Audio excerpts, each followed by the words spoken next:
Good morning. So much applause makes me wonder about the so-called type 2 error.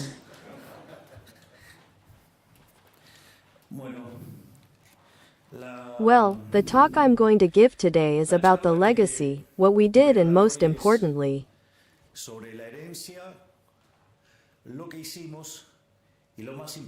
how we see it in the future and what are the possibilities in this perspective.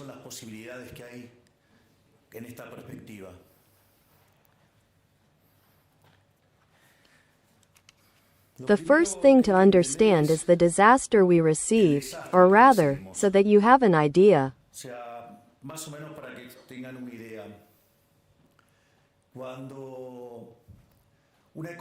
When an economy has twin deficits of 4 points of GDP, that's a yellow alert. 8 is a red alert, and that's, they're going to hit each other hard.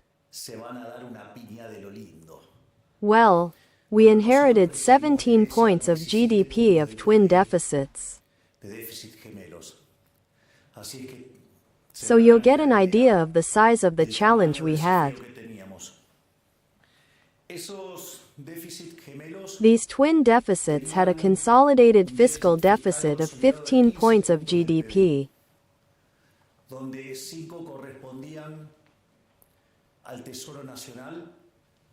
Where 5 corresponded to the national treasury and 10 to the central bank, where, as if that were not enough, the position of the LELIQs, which could be in 30, 60, 90, 120, 150 and 180 days,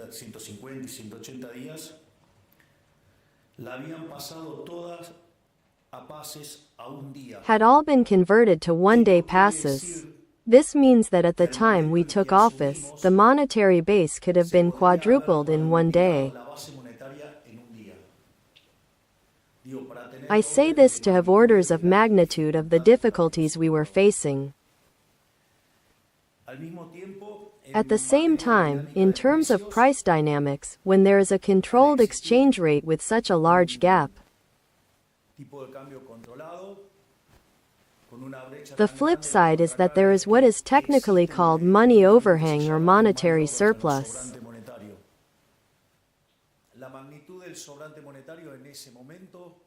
The magnitude of the monetary surplus at that time was basically similar to what we had before the Rodrigazo in 1975, which meant that at that time,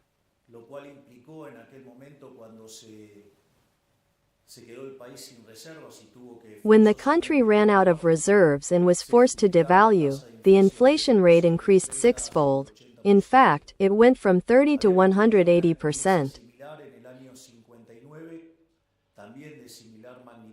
We had a similar experience in 1959, also of similar magnitude, and it also involved a sextupling of the inflation rate. At that time it went from 20 to 120. Therefore, if we had an inflation that was basically traveling at 200%, that meant that the inflation rate would go to levels of 1,200%.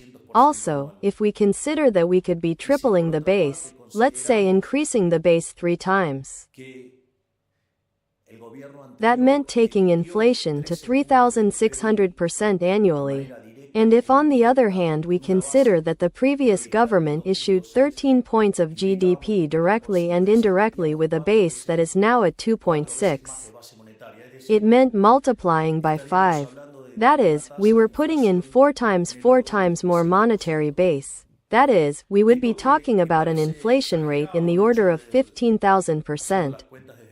This seems exaggerated. Doing the math from the monetary side, the reality is that during the first week of December prices were already traveling at 1% daily. That is 3,700% annualized annually. When you consider how it was in the first 2 weeks of December, the acceleration was so great that prices were already traveling at 7,500% annually. And this seems like an exaggeration, and in fact many accuse us of having been exaggerated. When you take the case of wholesale inflation in the month of December, it was 54%. En el mes de diciembre fue 54%. Eso en términos anualizados da 17.000. That in annualized terms is 17,000. That is, we were effectively traveling the road to hyperinflation. In other words, the only thing that hyperinflation needed to take place was monetary validation.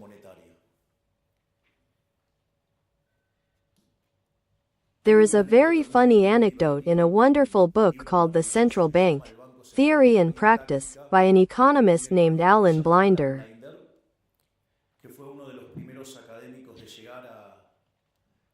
who was one of the first academics to join the Federal Reserve's Monetary Policy Committee, who also taught at Princeton with Bernanke, and he tells something that is very interesting. Let's suppose we have the perfect central banker, then the perfect central banker, let's suppose, would control the interest rate. I mean, it's not the instrument that I like.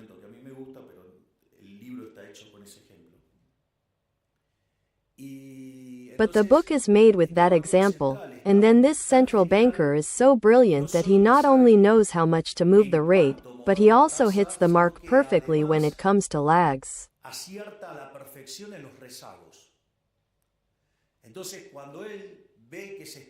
So when he sees that the inflation rate is about to accelerate, he starts to raise the rate and then he manages to keep inflation at the target.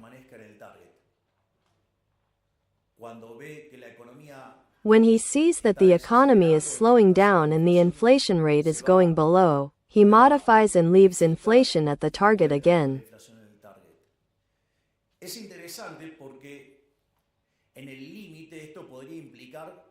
It's interesting because at the limit this could imply that he moves the interest rate as if it were an electrocardiogram of someone who is well or someone who is running if that were the case, and leaves the inflation rate constant. The guy is perfect. Now notice that when he is raising the interest rate, there will be a lot of people who will be criticizing him because they say, "Where are you seeing the inflation, and you are going to put us in a recession?" And when he lowers it, they say, "You are going to be encouraging inflation." That is, the guy does a perfect job, and what will happen to him? They will be criticizing him all the time. Welcome to the world of politics.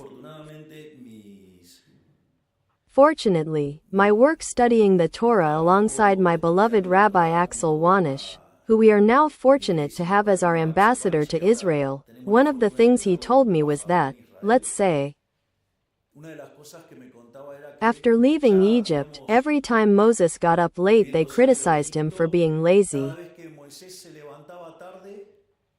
If he got up early they said he was fighting with his wife, and if he got up on time it was because he had nothing to do. In other words, no matter what they do, they are going to criticize us anyway.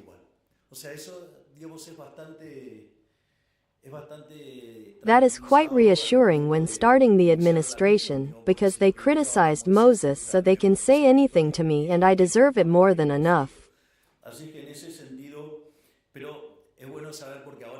But it is good to know because now there are a lot of people who say, there was never hyperinflation. Now I am going to describe it, but we have had a 13-point adjustment of the GDP. The largest in the history of humanity. But hey, that's life. The other part was the exchange rate imbalance. The relationship between the parallel and the official was 3-to-1. So, the situation was quite complicated. Here is something interesting. I am going to get ahead of the part of the criticisms that they make us, that we have to raise the exchange rate. All that kind of thing. I remember that we were at the Libertador Hotel. I was with Toto's team and the market consensus was that we had to take the exchange rate to 600.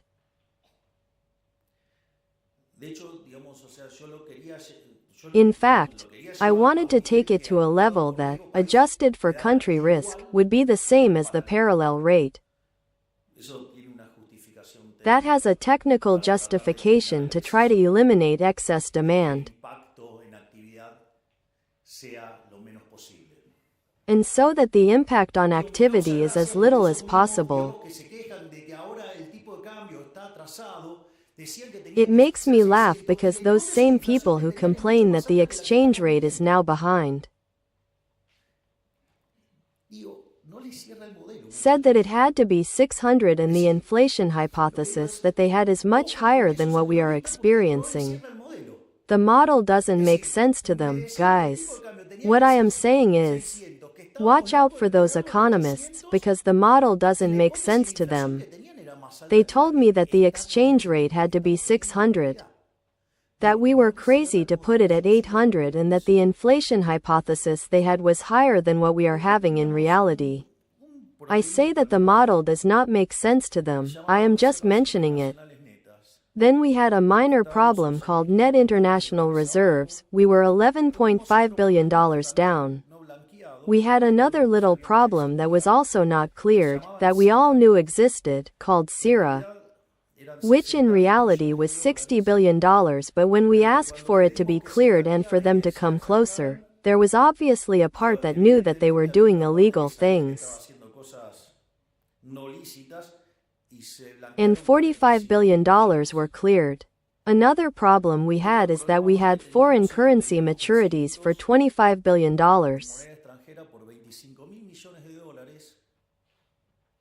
Concentrated mainly in multilateral institutions, and we had the agreement with the International Monetary Fund fallen through, therefore, we had a huge problem, let's say.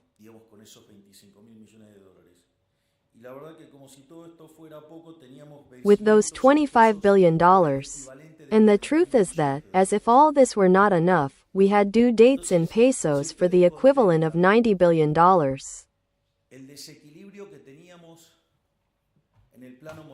So, if you consider the imbalance we had in the monetary field, which was worse than before the Rodrigazo,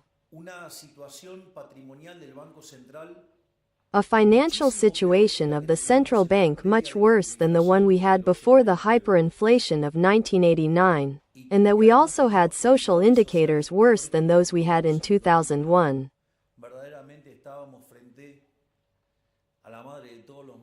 We were truly facing the mother of all evils because we had all the worst crises together. Is this something to cry about? Look, not really. Because the only way that a liberal libertarian government could come into being in a country that has been socialist for 100 years was in the middle of a disaster. The only way that this could happen was this, it was a three-cushion carom and the forces of heaven allowed it.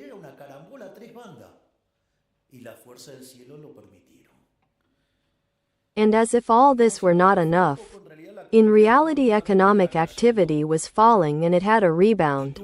That's the catch. What's more, I even have a Hebrew version of it. That's funny where it came from. I'm going to tell you because it's funny, so you can see how dynamic politics is.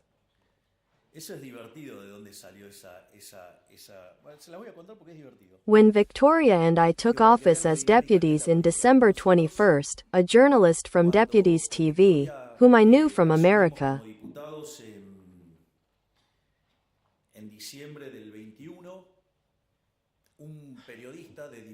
a real rude, told me, "But you are two deputies, what can two deputies do in 257, you won't be able to do anything."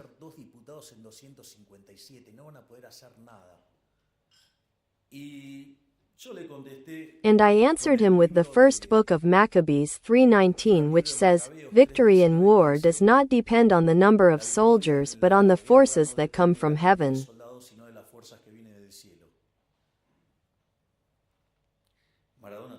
Maradona would have a phrase for that.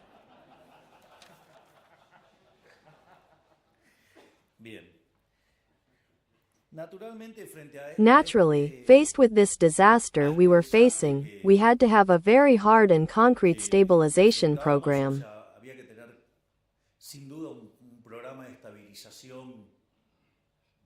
This is funny because they spent the campaign saying that we didn't have any plan, that we didn't have an economic program, that we didn't have anything. They told us a lot of things.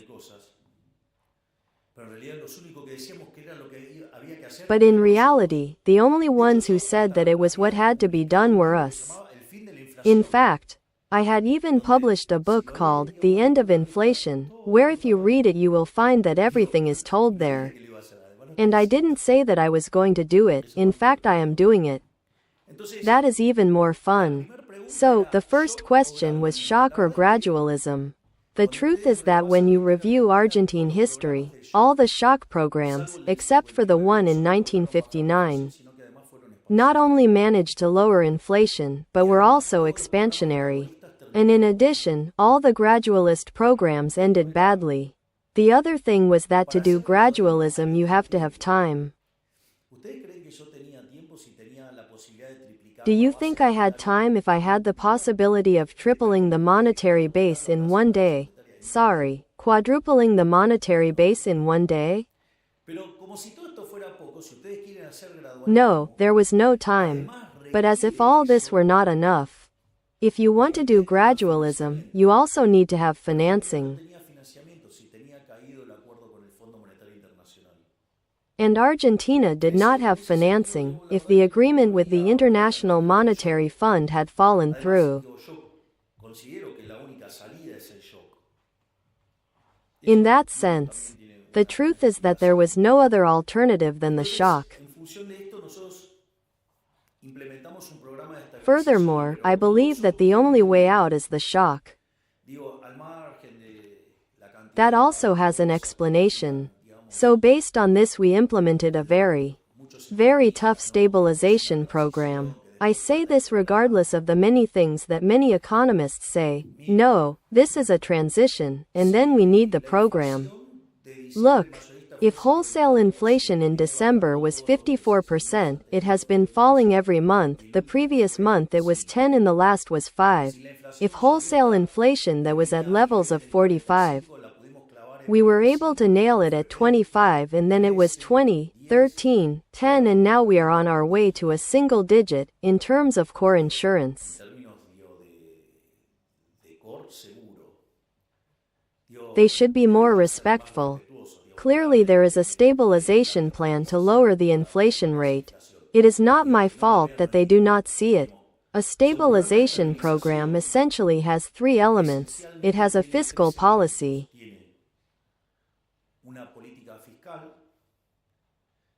We have even given that fiscal policy a name. It is called chainsaw and blender. That is, it has a chainsaw and a blender.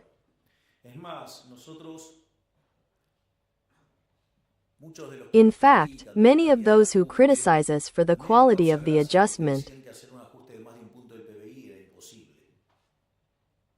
I find it funny because they said that making an adjustment of more than 1 point of GDP was impossible. And we aim to have a zero deficit in 2024. And we did it with such conviction that obviously I had a blender and I had a chainsaw. And then we believed that we were going to be able to achieve it in the first quarter and we achieved it in the first month, that is, in January we had a zero financial deficit.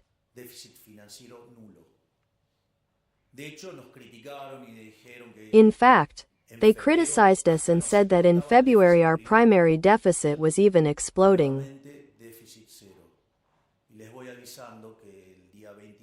Again, zero deficit. And I am letting you know that on the 22nd we are going to be doing a national broadcast, where we are also going to be announcing the fiscal numbers, and I am letting you know that the first quarter of the year ended with a positive financial result.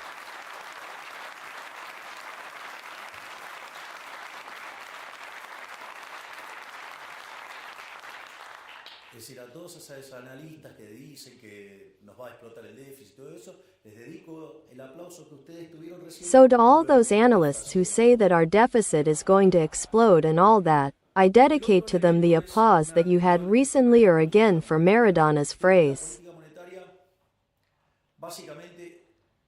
The other element is the issue of monetary policy. Basically, the central bank is bankrupt.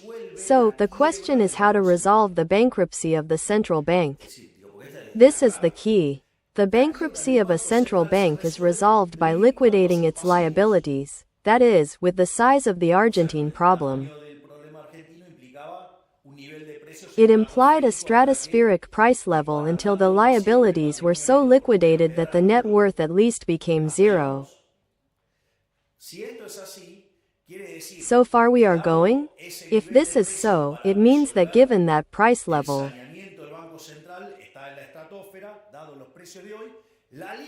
to resolve the cleanup of the central bank is in the stratosphere. Given today's prices, the line that joins those two price levels gives the implicit inflation rate.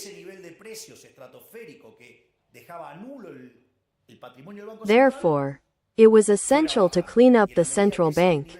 Why? In order for that stratospheric price level that left the central bank's assets to be zero to go down, and as that price level goes down, therefore, the expected inflation rate has to go down. Naturally, we also started with a process of cleaning up the central bank. There we also found some criticism. I even have the WhatsApp messages and the reports from the consulting firms, saying that the real interest rate had to be brought to positive territory. If we had done that, instead of having decompressed the balance sheet of the central bank as we have done until now, I can tell you that so far this year we would have already put 4 more monetary bases in remunerated instruments. So now we would be discussing what? No, this is unsustainable. We would be talking about the LELIQs or the transfers, or I don't know what, a snowball that was going to ruin us in hyperinflation. Now they are all hiding, nobody says anything. In other words, they must be afraid of Maradona's phrase. But to put it another way, the important thing is that the other side of that fiscal deficit of 10 points of GDP is now 4. In other words, not only have we made a fiscal adjustment of 7 points of GDP in the Treasury, which is why we have now begun to relax items, and so now there is more chainsaw and much less blender left. I mean, for those who are so worried about the quality of the adjustment, as if a permanent blender is not a chainsaw, right? But well, that is another detail. The important thing is that we have made successive interest rate cuts, and what did everyone expect every time we lowered the rate? That the exchange rate would rise and that we would lose reserves. Well, we have accumulated more than $12 billion of reserves, we left the territory of negative net reserves, and in the meantime we paid for a lot of things. Therefore, what we did in monetary and exchange matters is also a success. Now the discussion is, no, well, but the dollar rate is huge. And then if I had put it in positive real terms it would have been even bigger. So they more or less agree on what they mean by the interest rate. Because we always had clear that it was an arbitration problem with the dollar rate. That is, not looking like a caveman at the real interest rate in a closed economy. And obviously what we did in the exchange rate adjustment. If you remember when we were campaigning they said that with us the exchange rate was going to be 6,000 and 10,000. It seems to me that they saved a little bit. So what do we have in terms of results? Not only have we achieved zero deficit, but we have gone a little overboard. Instead of making a 5-point adjustment of GDP, we made one of 7. You can see that in a work that Nathan Argañarás did, which in fact circulated on Twitter. And we also lowered the quasi-fiscal by 6 points. So we made a 13-point adjustment of GDP, that is, we just made the largest fiscal adjustment in the history of humanity.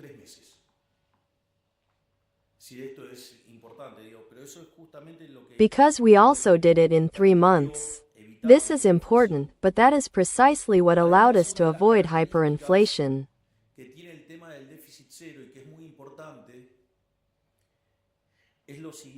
In addition, one of the characteristics of the zero deficit issue, and which is very important, is the following.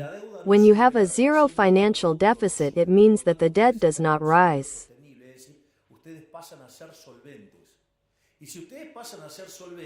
If the debt does not rise, the debt-product ratio does not rise, therefore, you are on a sustainable path.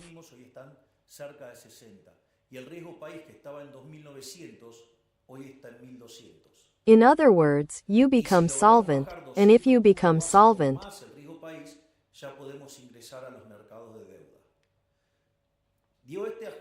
the price of bonds has to rise, and in fact, from $18 when we took office, today they are close to $60, and the country risk, which was at $2,900, is now at $1,200.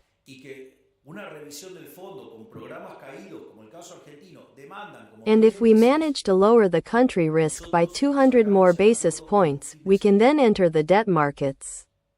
This adjustment was so strong and the way we did it so positive that when we went to negotiate it at the fund, while all the analysts said that our program was inconsistent and that a review of the fund with failed programs like the Argentine case takes about 3 months, we reached the agreement in a weekend.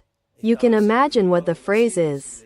And, obviously, this is translating into a drop in the inflation rate, because as I was saying, wholesale inflation, which is what is anticipated, was at 54%, that is, the equivalent of 17,000% annually, and today it is at 5%.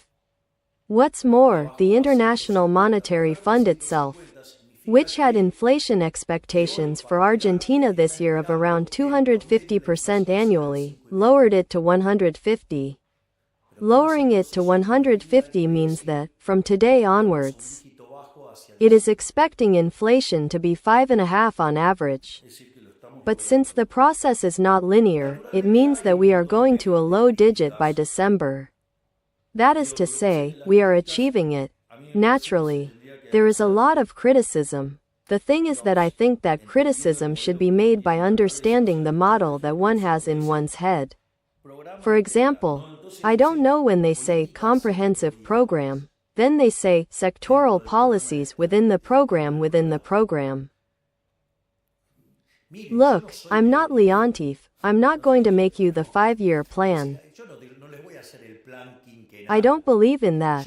I don't believe in a dirigiste economy. I'm a libertarian liberal. I'm going to take care of fixing the macro. You have to fix the micro. What should I be doing with the micro? Enough with the stupid things we've been doing for 100 years. We make any macro disaster and then the politicians come along and pick the winners. Which is also a source of enormous corruption. So what is the rule of a liberal in this? Don't pick the winners. I'm going to take care of stabilizing the economy, of lowering inflation, of generating the conditions for the economy to grow again. The rest is all up to you. That is, whoever explains this best will do it. I will be in charge of stabilizing the economy, of lowering inflation, of creating the conditions for the economy to grow again. The rest is up to you. In other words, the one who best explains this is Claudio Zachevitsky, who has a fabulous example. Is Milei going to deal with inflation? Yes. Is he going to deal with the fiscal deficit? Yes. Is he going to deal with the exchange rate issue? Yes. Is he going to deal with cleaning up the central bank's balance sheet? Yes. Is he going to deal with his pizzeria business? No. You have 2 pizzerias, one is doing well, the other is doing badly. It has the same international context, it has the same macro. I am not going to deal with the pizzeria, that is a micro problem. You have to resolve that. What am I supposed to be doing by getting into each one of your businesses? You cannot be so fatally arrogant. The other is the income policy, but what is the income policy? to change the price of this thing, the price of that other thing, the interest rate, the wages.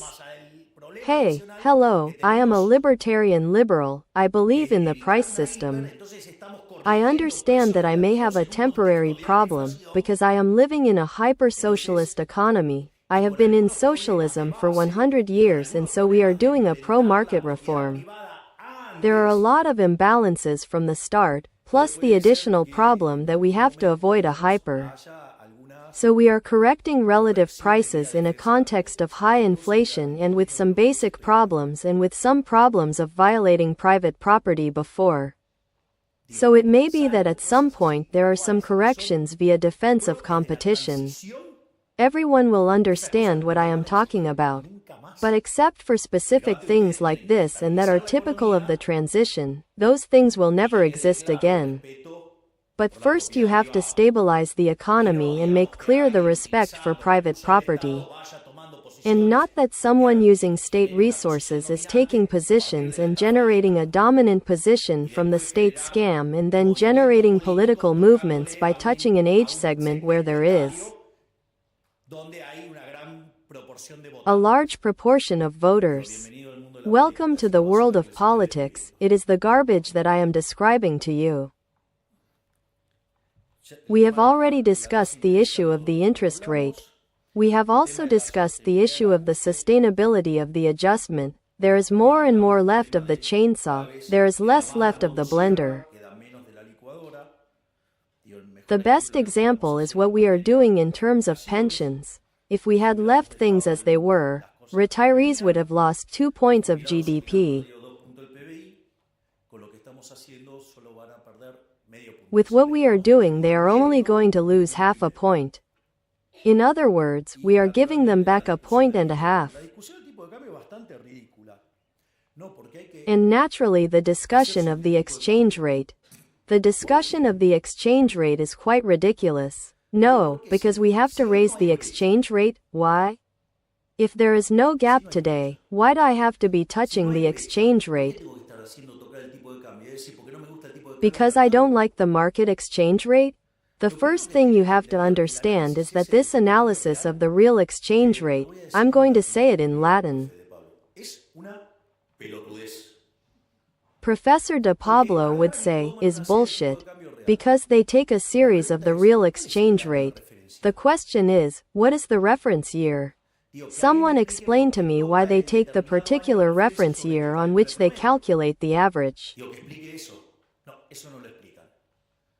Explain that. No, they don't explain that.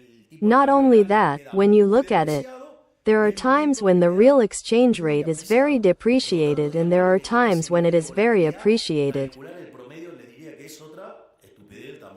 Therefore, let's say, something that has that level of volatility. Calculating the average, I would say, is another stupidity the size of a house. But as if all that were not enough. The moment you don't know how to calculate an average and at some point the exchange rate is going to go through there, take that year. Could you say that in that year you can replicate the conditions of supply and demand of all past, present and future goods that affected the determination of that set of relative prices in Argentina and in the world? All at the same time, and as if in the meantime not even the composition of the supply of goods had changed. Do you realize how absurd it is to do that? As Pablo's teacher says, that is doing arithmetic, that is not economics. So when you come and talk to him about the real exchange rate, this, that, do you realize the arrogance that implies? Because it implies knowing the vector of relative prices, but not only now in Argentina but also in the whole world. And then you should know the preferences, the technology and the endowments. Not only present but future, not only in Argentina but also in the whole world. Do you realize? And in order to take political action and for that to work, you should be omniscient, omnipresent and omnipotent, that is, you should be God. Why the hell do you think Hayek named that book The Fatal Arrogance? Because it is a little pretentious, isn't it? Well, the one who raises his hand like that thinks he is in that condition. One of these days he will say, "Bring me a coffee." But well, you know who I am talking about, these things happen. So, this is all that has to do with the stabilization part. Now obviously it is not all stabilization, at some point we have to start growing. In order to start growing, structural reforms play an important role. But there is one very important thing, which is to understand the nature of structural reforms. Toto explained this in a masterful way when he made the first speech about the characteristics of the program.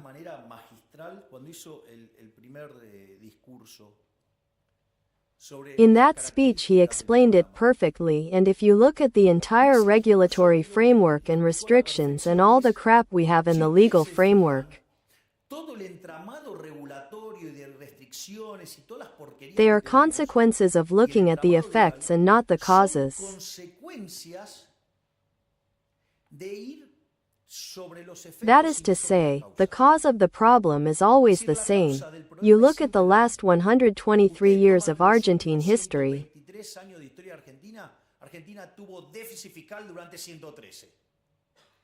Argentina had a fiscal deficit for 113 of them.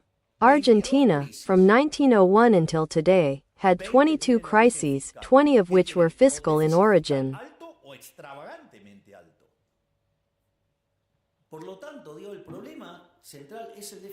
You either have a high or extravagantly high fiscal deficit. Therefore, the central problem is the fiscal deficit. So, for example, you have a fiscal deficit, you finance it with monetary emission.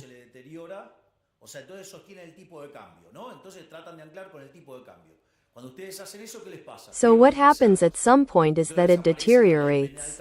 I mean, all of that has the exchange rate, so you try to anchor it with the exchange rate. When you do that, what happens to you? You lose reserves. Then the penal exchange law appears so that you cannot buy dollars. Instead of fixing the cause, which is the fiscal deficit, as the politicians do not want to touch theirs. Yesterday it was made very clear that theirs cannot be touched. Macri would say, "Mine is there."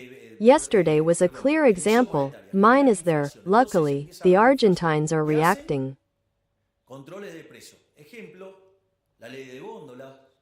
So, in that context you find yourself in that situation.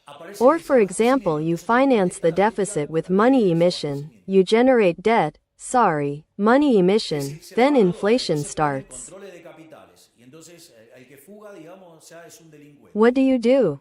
Price controls, for example the law of shelves. Now what happens when you control prices? Shortages appear. So how does politics respond? With the law of shortages. That is to say, the dollars go away, then you put capital controls and then the one who escapes is a criminal.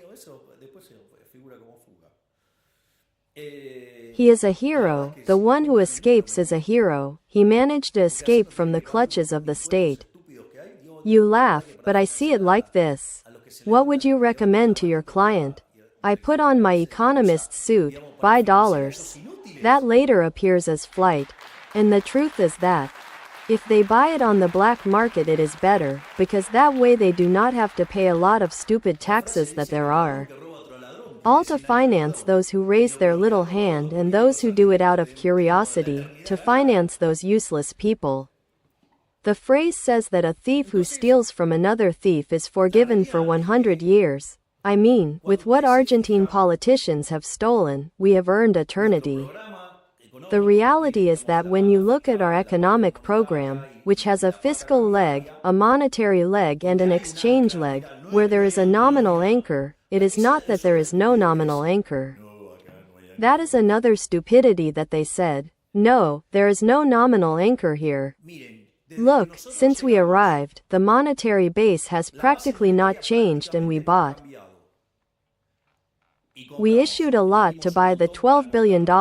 They had left us a little gift called puts in the central bank that triggers endogenous issuance. There were remunerated liabilities. And what do we compensate with? We compensate with BOPREAL and we compensate with fiscal results. And that makes the monetary base not change. Today we have zero net international reserves and we have the same monetary base.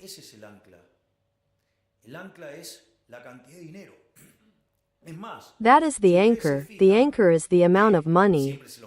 What's more, if you notice, the fund is always accused of being very aggressive with the issue of the speed with which inflation can be lowered, but they recognize that we are lowering it faster.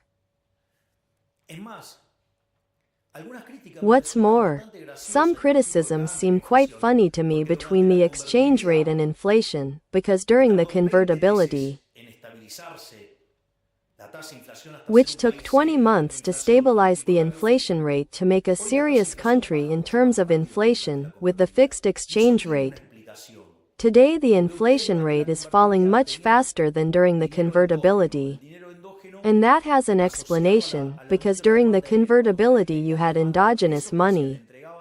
Endogenous money associated with the increase in the demand for money. When you wanted to demand pesos, you gave them dollars and the central bank gave you pesos. So the increase in the demand for money had as a counterpart, what? An increase in the supply of money. And that means that you left the money market in balance all the time and the only thing left was the readjustment of relative prices due to the two previous hyperinflationary messes. The hyperinflation of Alfonsín and the hyperinflation of Menem. So when all those problems of relative prices were corrected, inflation disappeared because you kept the money market in balance.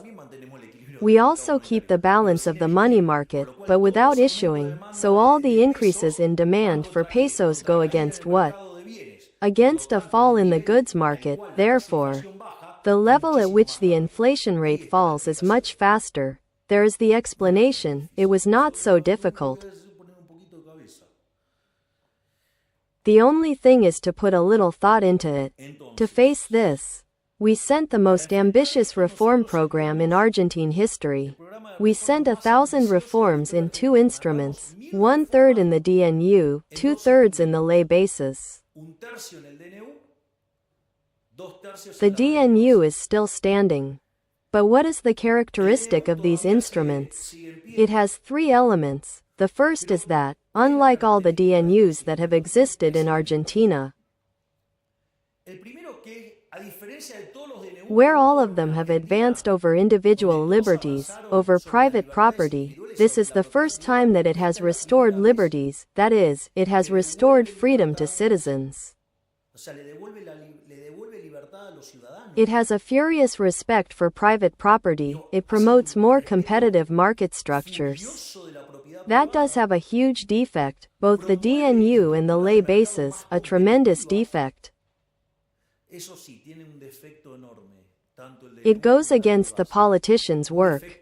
That was clearly seen when they turned it over in the Senate. Obviously, the biggest supporters of the work, what are they going to say? No, the decree is unconstitutional. Fortunately, after some things, the court now seems to have gotten on track, reoriented itself, and now it has ruled in 2 cases in favor of the DNU. It is not enough yet, but it is a good start. As for the ley bases, it also has the same concepts, but they were things that could not be issued by decree, but rather had to go through Congress because of the type of things that it implied.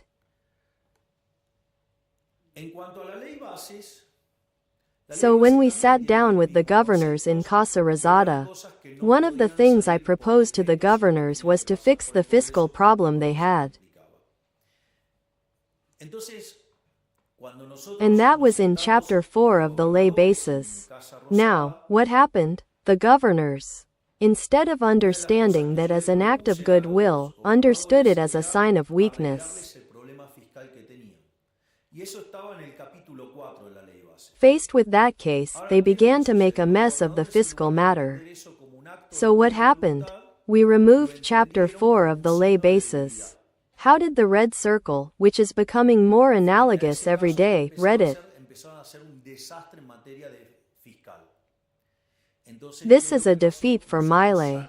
Toto came out and explained, well, if you don't want to leave Chapter 4 as it was and you make a fiscal disaster like the one you're making so that we'll fight for the next 6 months, we'll lift Chapter 4.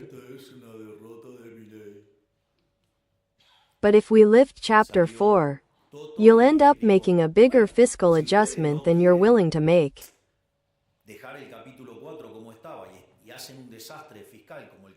Now the ley basis is back. Guess what it has? The same Chapter 4. Who won? Be careful with these guys. They are very analogical. They seem to not understand how politics works.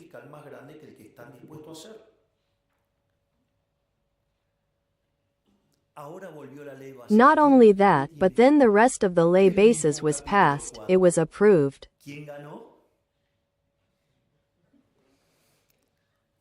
And then they started to dismantle it. How interesting, because the trust funds were more than 20 years old, they found out now that they existed.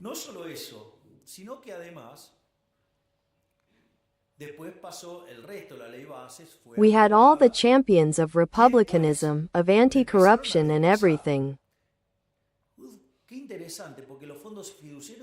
But nothing ever happened with that, it was discovered now. Like all the things that we are discovering all the time from the Ministry of Human Capital.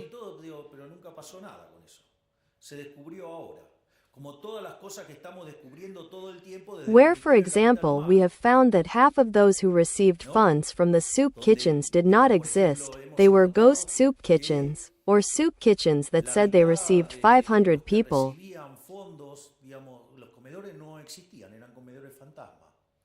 In reality they received 50, or those who asked for the food bags and did not want the IDs to record what those bags received, or not only that,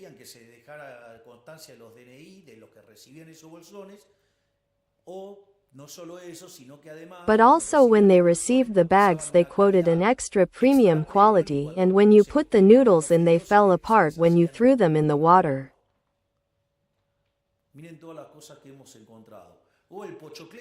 Look at all the things we have found. Or the popcorn seller who called me, Holy Week, it falls between March and April. Of course, because he was hoping that between March and April the case of the women's smocks could come to light.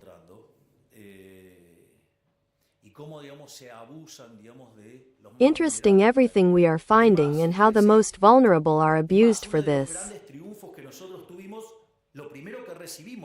What's more, look at one of the great triumphs we had. The first thing we received was criticism. I remember that everyone has been kicking and screaming against the issue of poverty managers. One of the wonderful things that Minister Petovelo did was that we were aware that the most complicated part would be during the first part of the year when the fiscal adjustment was fully operational, because we would be generating savings without any investment counterpart, and that would cause economic activity, employment, real wages to fall, and there would be more poor people and more indigents. Because making the economy honest is not free. 20 years of populism is not free.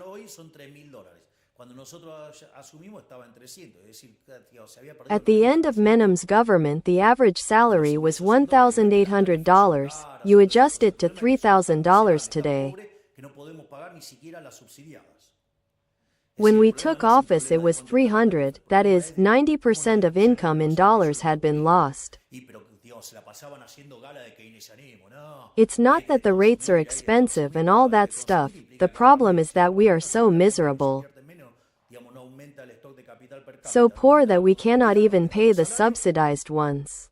The problem is not a problem of how much the rate is, The problem is how the populists destroyed our income. No es gratis, o sea, no es gratis. O sea, 20 y pico de años de populismo. They spent their time showing off Keynesianism. You have to consume, you have to consume.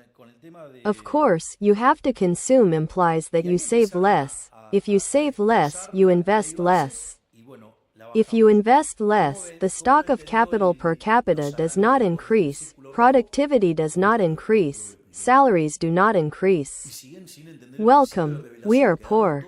So it is not free, it is not free. 20-something years of populism is not free. There they began to destroy the lay bases and, well, we lowered it. How did the analogues of the Red Circle understand it? Another defeat of Milei. And they still do not understand the principle of revelation, they were all exposed. That is to say, if I am a standard bearer, for example, salaries should not be touched. We have had salaries frozen since January by my order. What happened yesterday is a defeat of Milei. It is a barbaric victory, we are going to crush them in 2025. People are taking the mask off these criminals, who only care about being in politics to steal. It is great, it is a wonderful moment of revelation what we are experiencing. All the scams are coming to light, all the filth of politics is coming to light, that is to say we are exposing them all, in 2025 we are going to crush them directly.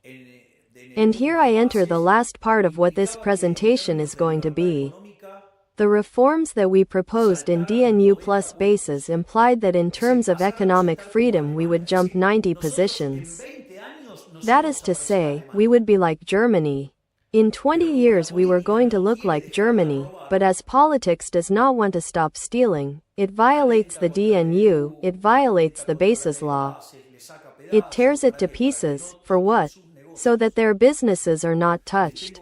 I have news for you. The reforms that we cannot implement now, we will implement starting December 11, 2025.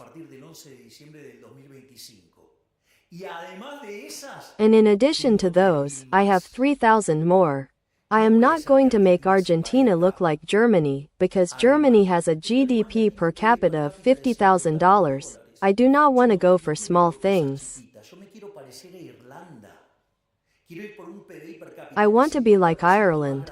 I want to go for a GDP per capita that is 50% larger than that of the United States. That is the revolution that we are proposing, a true revolution of freedom.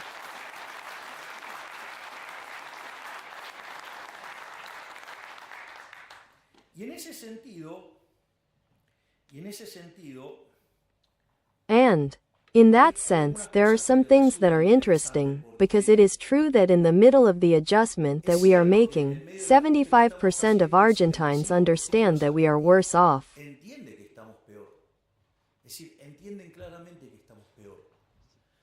They clearly understand that we are worse off. But what is the most wonderful thing? That when we took office, only 20% of Argentines believed that in a year we were going to be better off.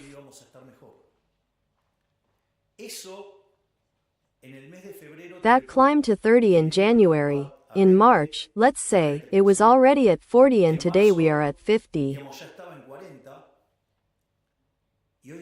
Today, half of Argentines already perceive that in a year's time we will be much better off.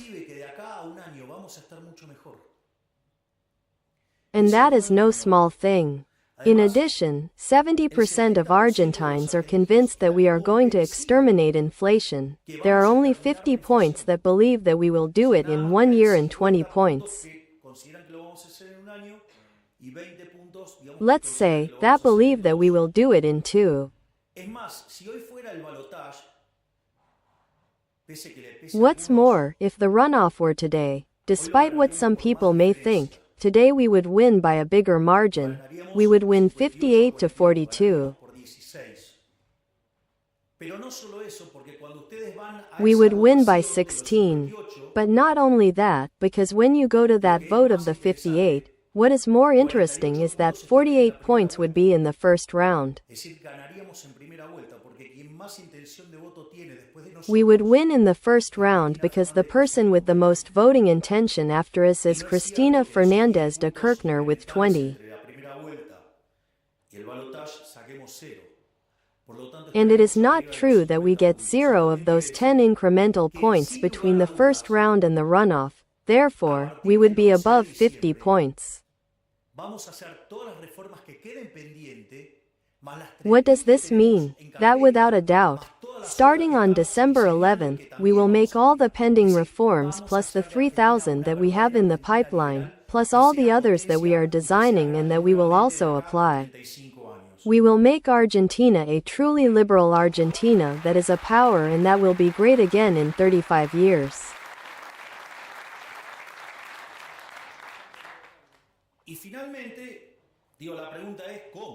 And finally, the question is how. It seems almost fundamentalist that only if I tell you that we will rise in economic freedom will it happen. You can have a lot of respect for me, but believing me that much would even be dangerous. So the point is how the whole process works. The first part is a rebound. The first part is a rebound.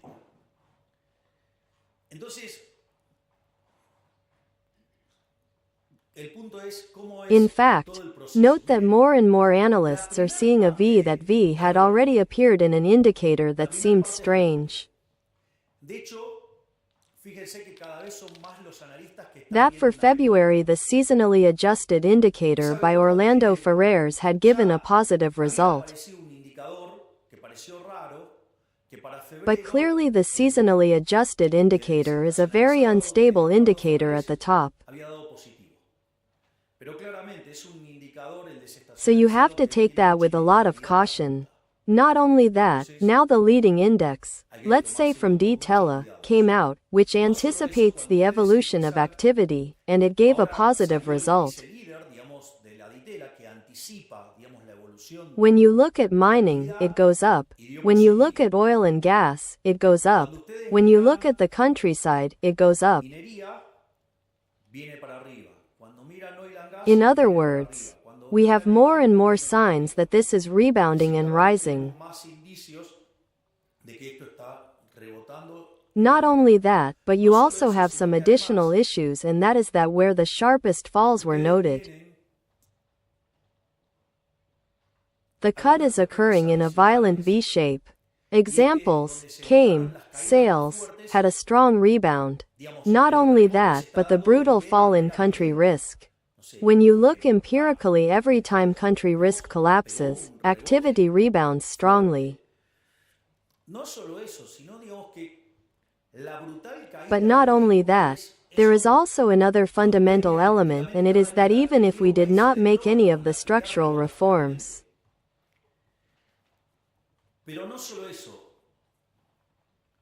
the decapitalization of the economy is due to a whole set of negative structural reforms that made one eat up capital.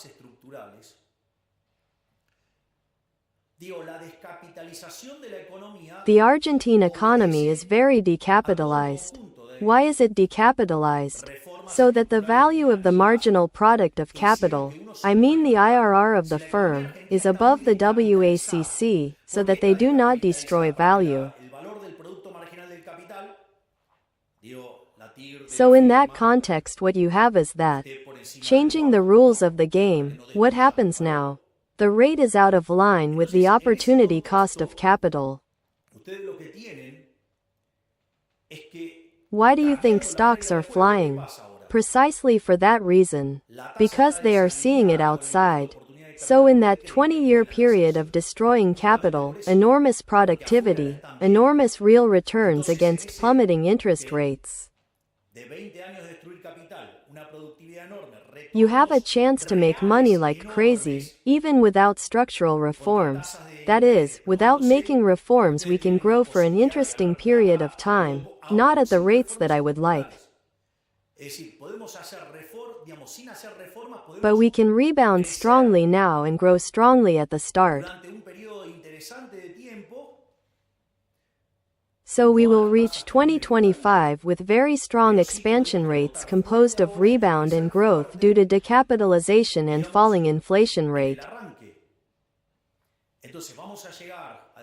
Get ready because we are going to crush. And then we will have the composition of the chambers that we need to make the reforms that Argentina needs to become great again. But that is not all. If you look closely, when all this is over, the fiscal adjustment will be the consolidated 15 points of GDP, that is. There will be 15 points of GDP that the government took to finance parasitic activities, and now those savings will be transformed into productive investment. And that will bring at least 4 to 5 points of additional growth to the economy. So we are preparing to generate a real, I wouldn't say economic miracle, because all we are doing is what the books say we have to do. But our heads are so deformed after 100 years of brainwashing in public education, whether state-run or privately run. We have so much socialism in our blood, that when you see it like that it seems like a miracle. In reality, all we are doing is applying the manual. Therefore, the growth prospects going forward are wonderful. Because even though we don't have all the majorities to make all the reforms we want, only for a large part of the reforms,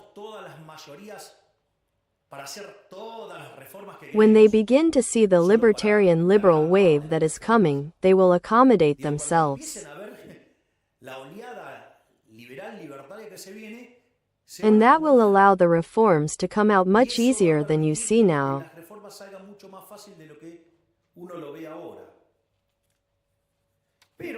But this is only part of the story. What I just told you is the entire macro configuration that makes Argentina an excellent business case.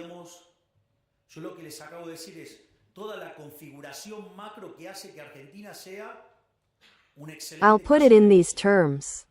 If I buy long-term assets in Argentina with a fall in interest rates, I make a lot, yes or no? Imagine if they are also real, with which they did not adjust, with which they have a lot to earn, with which there is an opportunity to enter into infrastructure business and a lot of things to earn a lot of money.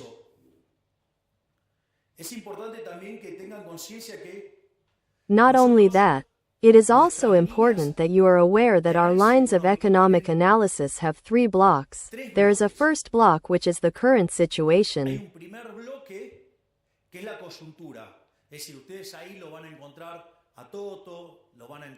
You will find Toto there, you will find Pablo Cuerno, you will find Santiago Basili.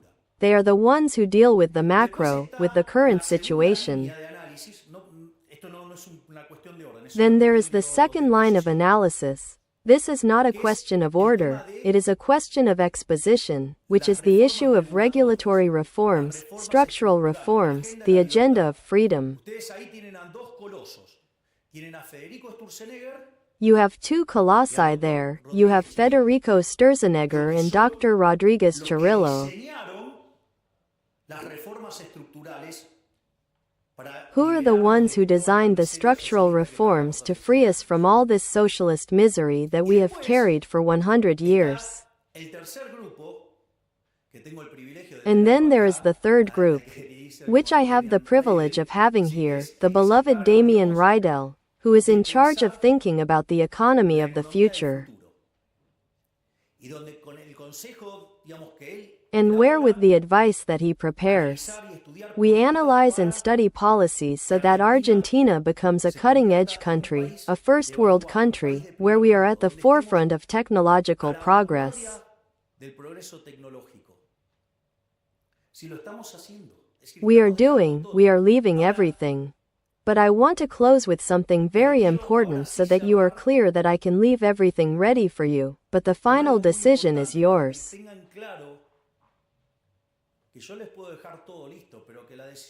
Those who have the power to transform Argentina are you, not a politician.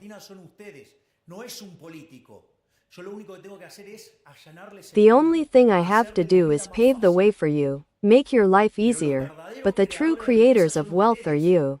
Los que van a cambiar el futuro del país son ustedes. Los que van a hacer una Argentina mejor son ustedes. Those who are Los que going to van a change the crear future of the riqueza son country are ustedes. you. Son los empresarios, Those who are going to emprendedores. make a better Argentina are you. Those who are going to put us back on our feet are you. Y lo que yo estoy haciendo es devolverles la libertad. Se los dije en las You are the elecciones. businessmen, the entrepreneurs, not the politicians. Politicians do not create value, they destroy it, and what I am doing is giving you back your freedom. Para poderle devolverles la libertad a ustedes y que ustedes sean los verdaderos I told you in the arquitectos del futuro. elections. The rest of the politicians, what do you ask of them? Yo les voy a allanar el camino. En la The medida vote que so that they give you the Argentina power to be empiece a able to crecer, transform your le voy a poner life. encima el gasto público, tal que lo licúe en términos de PBI, And I y told empezar a you, devolverle a I cada ask los for your impuestos. vote so that I can give you back your freedom and so that you are the true architects of your Va a future. generar además una retroalimentación virtuosa. So you have to take charge of being the heroes of this story. Para que tengan idea de esto, nosotros I am going to tenemos pave the una way muy for you. especial. As Argentina begins to grow, I will put a foot on public spending so that it will be liquefied in terms of GDP and begin to return the money from taxes. Estamos entrando en Pesaj. That is to say, from now on there will also be a lot of tax cuts and it will also generate a virtuous feedback. Pero esto es muy interesante. So I am going to tell you so that you have an idea of this. Sobre Egipto y todo lo que pasó, Moisés lleva Today is a very special day. Today is the Reb's birthday and we are also entering Pesach, where the exodus from Egypt is remembered. le dice, abrilo. But this is very interesting, because after the 10 plagues that fall on Egypt and everything that happened, Moses takes the people to the Red Sea and they ask him to open it. Tienen que entrar y cruzar. Moses hits the staff and they tell him, open it. And he tells them to go ahead. No, no, open it and we will enter. And he tells them, you don't have to have faith, you have to go ahead, you have to enter and cross. El príncipe heredero And the waters did not part, and on the other side were the Egyptians, that is, the slaves, who came to take them away. And there, when the crown prince takes the plunge and believes and trusts, the waters part and there is the final liberation. What does that mean? Boys, at some point you are going to have to put your balls in, you are going to have to invest. You are going to have to play for the waters to part and for us to be free. Long live freedom, damn it.